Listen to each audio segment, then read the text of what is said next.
Studio Sheikhpura. प्यार में है बेवफा के खेलनी खेला बागे छौड़ी।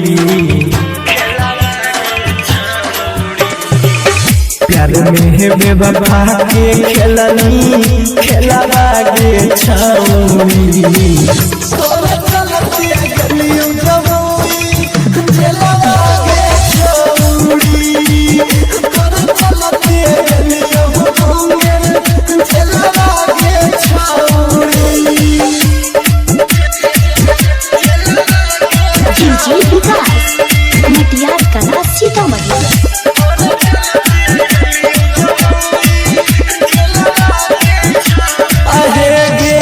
हम नहीं जानलियो यतना हाही खेला गे भरा गेलो मनवा करी हदेली बदना मगे। सुनना हम नहीं जानलियो यतना हाही खेला गे भरा गेलो मनवा करी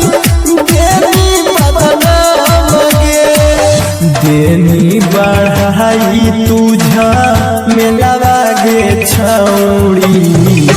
देनी बढ़ाई तुझा मेला बागे छौड़ी।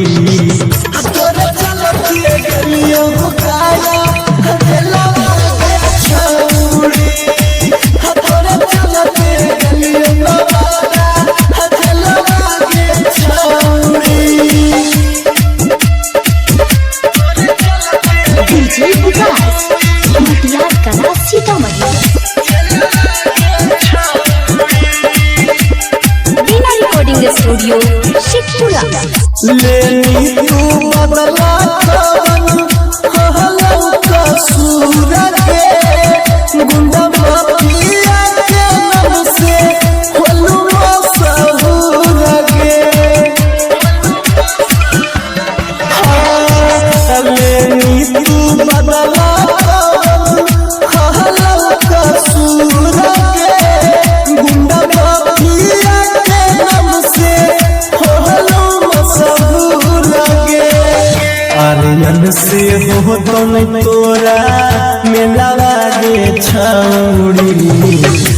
निसंत से हो तो नहीं तोरा मेला बागे छौड़ी।